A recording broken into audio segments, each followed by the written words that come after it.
Hello guys, how are you doing? आज का episode काफ़ी ज़्यादा इंटरेस्टिंग होने वाला है क्योंकि अपने लुओ फेंग को हासिल होने वाली है काफ़ी ज़्यादा शानदार इनहेरिटेंस जो कि यहाँ पर अच्छे अच्छे लोग भी हासिल नहीं कर सके। तो गाइस, जैसा कि हमने लास्ट एपिसोड के अंदर भी देखा था कि यहाँ पर अपने लुओ फेंग का सामना हो चुका था मोरो नाम के उस बंदे से, लेकिन लुओ फेंग यहाँ पर फिर भी कैसे भी करके रेसिस्ट करके उस जगह से बच गया था। इसी के साथ इस एपिसोड की स्टार्ट होती है और हमें देखने के लिए मिलता है कि यहाँ पर मैजिक माउंटेन के अंदर साउंड अभी भी लगातार ऐसे ही प्रोड्यूस होता जा रहा होता है और लुओ फेंग वहाँ उस केव के अंदर के थ्रू होते हुए और भी ज़्यादा डीप में आ जाता है। जब लुओ फेंग उस जगह के अंदर आया था तो देखने वाली बात ये थी कि वो जो एंट्रेंस वाला एरिया था वो वहाँ अपने आप ही क्लोज हो जाता है। लुओ फेंग यहाँ देखता है कि ढेर सारे मंत्री यहाँ पर मौजूद हैं। लुओ फेंग इनको टच करने की भी कोशिश कर रहा था बट वो ऐसा कर नहीं पाता, जबकि वो यहाँ ये देखता है कि इस एबेस के अंदर तो यहाँ पर एक पूरा का पूरा अनोदर वर्ल्ड ही चल रहा है जिसके बारे में शायद आउटसाइड वर्ल्ड के किसी भी पर्सन को नहीं अंदाज़ा होगा। लुओ फेंग को खुद भी नहीं पता था कि ये जगह है क्या चीज़, तो वो यहाँ बबाता से ही पूछने लग जाता है कि बबाता, आखिर ये कौन सी जगह है? तो बबाता कहती है कि लुओ फेंग, क्योंकि यहाँ पर आने के बाद मुझे कोई भी सिग्नल नहीं मिल रहा है तो इस वजह से मुझे खुद नहीं पता कि आखिर ये जगह है क्या, तो तुम हमें।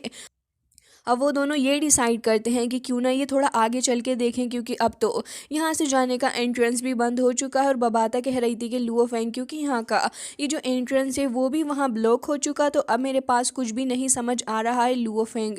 ये तो मुझे काफ़ी ज़्यादा मिस्टीरियस सा यूनिवर्स नज़र आ रहा है। तुम इसके आसपास का एनवायरनमेंट देख रहे हो, वो नेचुरली खुद ही इवॉल्व होता जा रहा है। वाकई में ऐसा लग रहा है कि ये जो जगह है ये किसी सुपर बीइंग से बिलोंग करती है और ये कोई कल्टीवेशन का प्लेस होगा। अब जैसे ही लुओ फेंग ये चीज़ सुनता है कि ये कोई कल्टीवेशन का प्लेस हो सकता है तो ऑब्वियसली लुओ फेंग को तो ये सुनकर खुश होना ही था और वो कहता है कि कल्टीवेशन का प्लेस है। अब हमें दिखाया जाता है कि लुओ फेंग ये कह रहा था कि वैसे लेजेंड्स का मानना ये है कि यहाँ पर ये पूरा का पूरा जो माउंटेन है इसका पूरा ही जो एग्जिस्टिंग पर्पस है, इसके पीछे एक इनहेरिटेंस है जिसको हासिल करने के लिए यहाँ पर इसे बनाया गया है।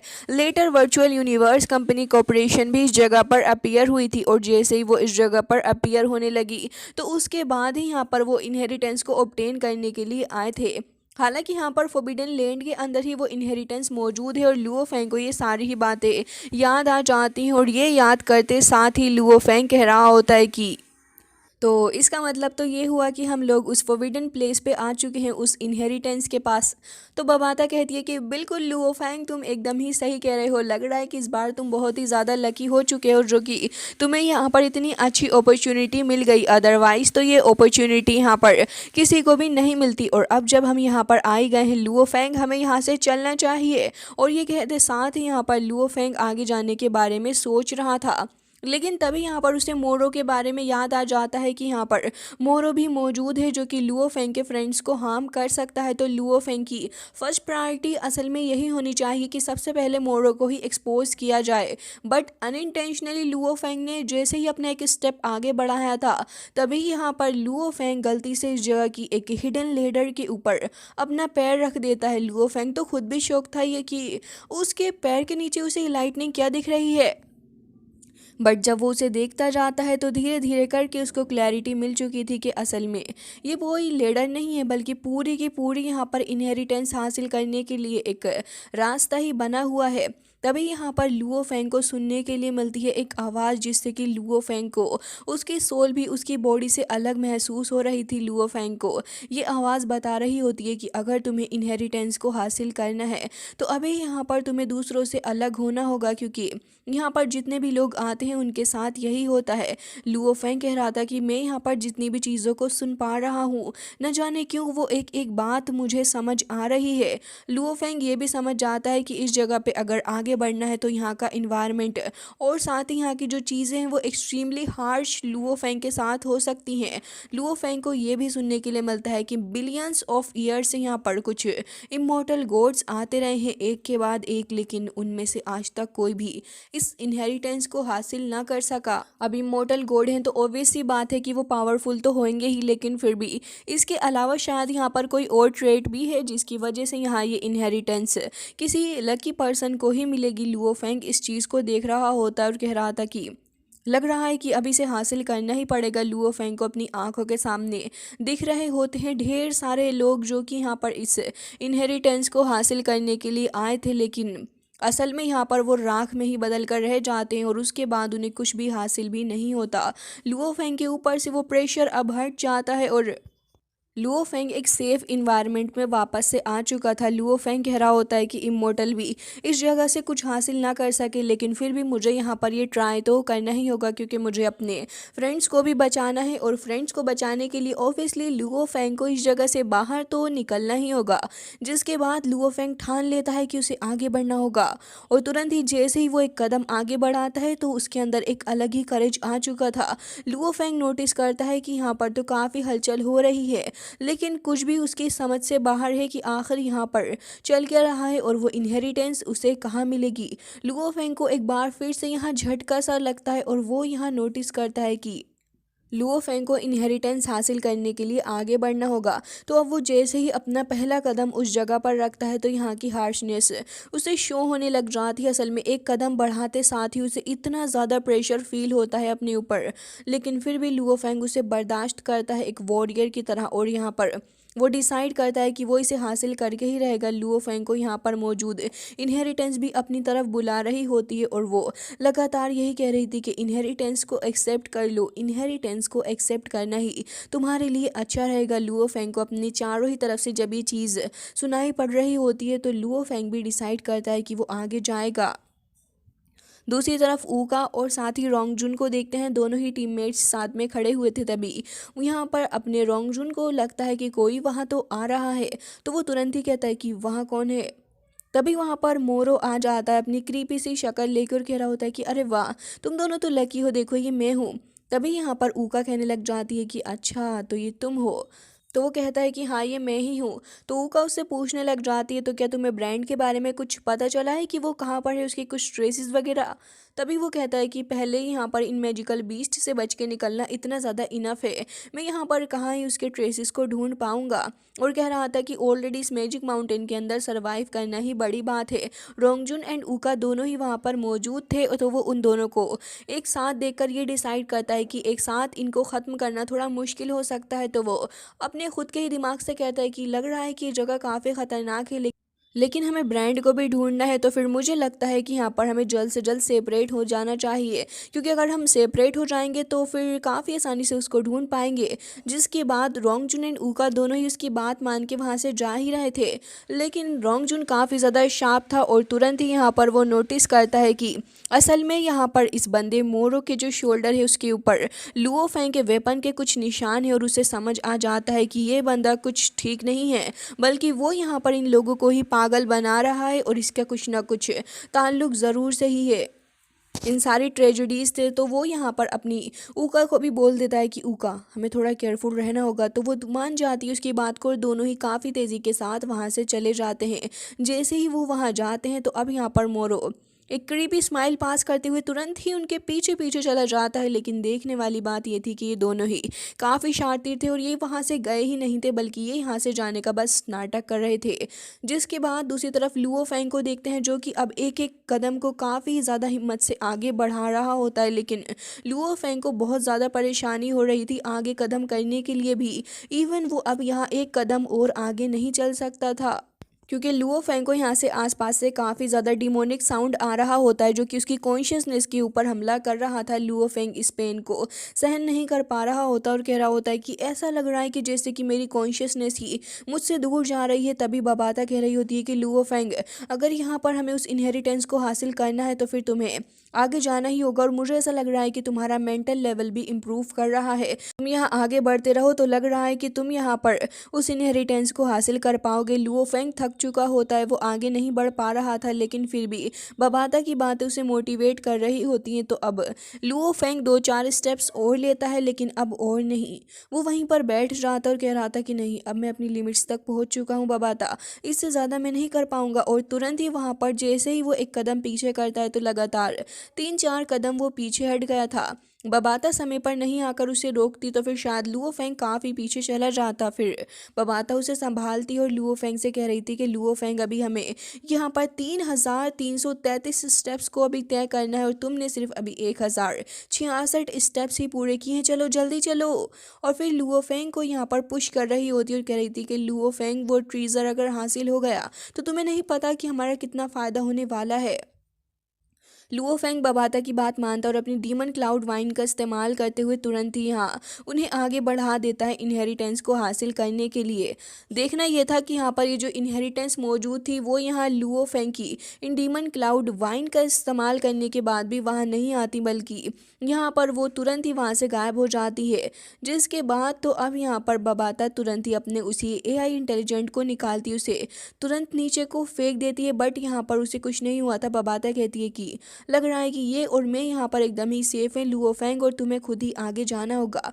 लेकिन लुओ फेंग अब अपने उसी क्लोन को निकाल लेता और कह रहा था कि इसके अंदर भी मेरी ही तरह एक लाइफ एनर्जी है और मेरी ही सेम ब्रेथ इसके अंदर मौजूद है। तो देखते हैं कि ये आगे जा पाएगा या फिर नहीं। लुओ फेंग का ये प्लान एकदम ही ठीक था और वो तुरंत ही वहाँ पर इनहेरिटेंस के पास चला ही जाता है। क्लोन के इनहेरिटेंस के पास जाने के बाद ही यहाँ पर बबाता भी उसके पास आ जाती है और लुओ फेंग तुरंत ही यहाँ पर उस इनहेरिटेंस को देखने लगा था। उसके अंदर से एक काफ़ी पावरफुल वेपन निकलता है जो कि यहाँ पर अपने अंदर इमोर्टल एनर्जी को कंस्ट्रक्ट करता था। वो एक फ्लाइंग वेपन था जो कि फ्लाई करने के लिए ही यहाँ यूज़ किया जाता था।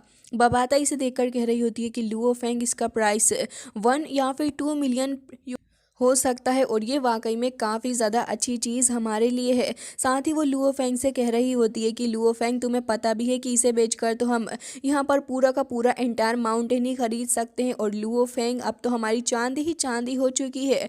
जिसके बाद दूसरी इनहेरिटेंस को देखते हैं तो बबाता बताती है कि लुओ फेंग ये एक गोल्डन फ्रूट है जो कि यहाँ पर ये काफ़ी हज़ारों साल बाद बोर्न करता है, जैसे कि 3,000 सालों में एक बार। और इसकी पावर ये है कि यहाँ पर ये तुम्हारी कॉन्शियसनेस को काफ़ी ज़्यादा पावरफुल तरीके से यहाँ पर बढ़ाएगा। साथ ही उस इनहेरिटेंस की एक की भी है।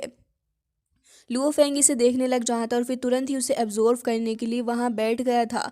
थोड़ा वक्त लुओ फेंग को लगता है इसको एब्जॉर्व करने के लिए, लेकिन धीरे धीरे करके वो उसे एब्जॉर्व करता ही जाता है। और उसके बाद जब वो उसे एब्जॉर्व करके अपनी आंखों के सामने देखता है तो ना सिर्फ उसकी आंखों से यहाँ लाइट निकलती है, बल्कि यहाँ वो पहले से काफ़ी ज़्यादा हल्का फील कर रहा था। सारी थकान गायब हो जाती है। लुओ फेंग एक बार फिर आगे बढ़ने लगा होता है अपने रास्ते की तरफ। जिसके बाद रोंगजुन को देखते हैं जो कि यहाँ पर कह रहा होता है कि लग रहा है कि इसकी लुओ फेंग के साथ फाइट हुई है, लेकिन कुछ तो ऐसा सस्पिशियस है जो कि हमें नहीं बताना चाह रहा। इसके बारे में मुझे कुछ फिशी सा महसूस हो रहा है। जिसके बाद ये सीन कट हो जाता है और अब हमें यहाँ पर एल्डर्स की मीटिंग दिखाई जाती है। सारे ही एल्डर्स वहाँ पर मौजूद थे और तभी यहाँ पर एल्डर कियानबो कह रहे होते हैं कि ठीक है, इसे शुरू करो। तभी यहाँ पर अपने ट्रू यान एम्परर कह रहे थे कि अभी तक जितने भी डिसाइबल से हमें यहाँ पर इन्फॉर्मेशन मिली है उसके बारे में अभी तक हमें कुछ भी नहीं पता चल पा रहा है कि आखिर कैसे यहाँ पर अपने ब्रांड को कुछ हुआ है। लेकिन तभी यहाँ पर उस लेडी को देखते हैं जिसने यहाँ पर लुओ फेंग को ख़त्म करने का आदेश दिया था। वो तो यहाँ इस मीटिंग का ही एक पार्ट थी और तुरंत यहाँ पर उस व्यू को शो करती है जहाँ पर लुओ फेंग ग्लेसी के पास बैठा हुआ था।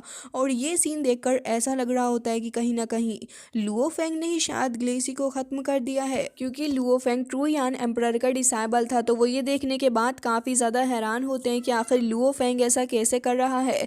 तभी यहाँ पर वो लेडी कह रही होती है कि देखा आपने, लुओ फेंग ही यहाँ पर ये सब कुछ कर रहा है। ट्रू यान एम्परर, मुझे लग रहा है कि अगर यहाँ पर ये आपका डिसाइबल है फिर भी आप इसे एक अच्छी नज़रों से नहीं देखोगे बल्कि जस्टिस का साथ दोगे। ये सुनने के बावजूद भी यहाँ पर ट्रू यान एम्परर यही कह रहे होते हैं कि देखो, एक इमेज देखकर हम लोग ये डिसाइड नहीं कर सकते हैं कि आखिर किसने किसको ख़त्म किया है किसने नहीं, और अभी हमें कंक्लूजन नहीं बनाना चाहिए। उनके साथ ही भी यही कह रही थी कि हाँ बिल्कुल, लेकिन फिर भी वो यहाँ यही प्रूफ करने में लगी हुई होती है कि वो एकदम ही सही कह रही है और कहती है कि यहाँ पर जब ब्रांड की फाइट भी लुओ फेंग के साथ हो रही थी तभी मैंने ये नोटिस किया कि लुओ फेंग के हमले के बाद ही वो वहाँ से गायब हो गया था। यहाँ कुछ ना कुछ लुओ फेंग ही कर रहा है। वो पूरे तरीके से सबका शक लुओ फेंग के ऊपर ही करना चाह रही थी, फिर भी ये लोग इतने पागल तो नहीं थे कि उसकी बातों में इतनी ज़्यादा आसानी से आ जाते। फिर कह रही होती है कि एम्प्रर आप इसके बारे में ज़रूर से ही डिसाइड करें कि आखिर क्या चल रहा है। मुझे पता है कि आपके दिल के अंदर तो यहाँ पर लुओ फेंग मौजूद ही है, लेकिन अपने बिलव्ड डिसाइबल के प्यार को आप साइड में रख दीजिए, यही अच्छा रहेगा। और मैं ऐसा उम्मीद करती हूँ कि कंपनी की ओवरऑल चीज़ें आपके लिए ज़्यादा इम्पोर्टेंट रहेंगी एक डिसाइबल से ज़्यादा। जिसके बाद वो यहाँ सोच में पड़ जाते हैं। हालांकि तभी ये सीन ख़त्म होता है और दूसरी तरफ लुओ फेंग को देखते हैं, जो कि यहाँ पर अभी फ़िलहाल के लिए तो यहीं पे काफ़ी ज़्यादा स्ट्रगल कर रहा होता है, बेचारा आगे नहीं बढ़ पा रहा था। वैसे अभी ये लुओ फेंग का एक दूसरा लेवल था, अगर वो इसे कंप्लीट कर लेता है तो उसे और ज़्यादा इनहेरिटेंस पावर मिल जाएगी। लुओ फेंग अब बेहोश होने लगा होता है। बबाता कहती है कि लुओ फेंग खुद को संभालो, तुम यहाँ ऐसे नहीं जा सकते हो। लुओ फेंग कहता है कि नहीं, मेरे अंदर अब पावर नहीं बची है, मुझे तो बिल्कुल नहीं समझ आ रहा कुछ भी।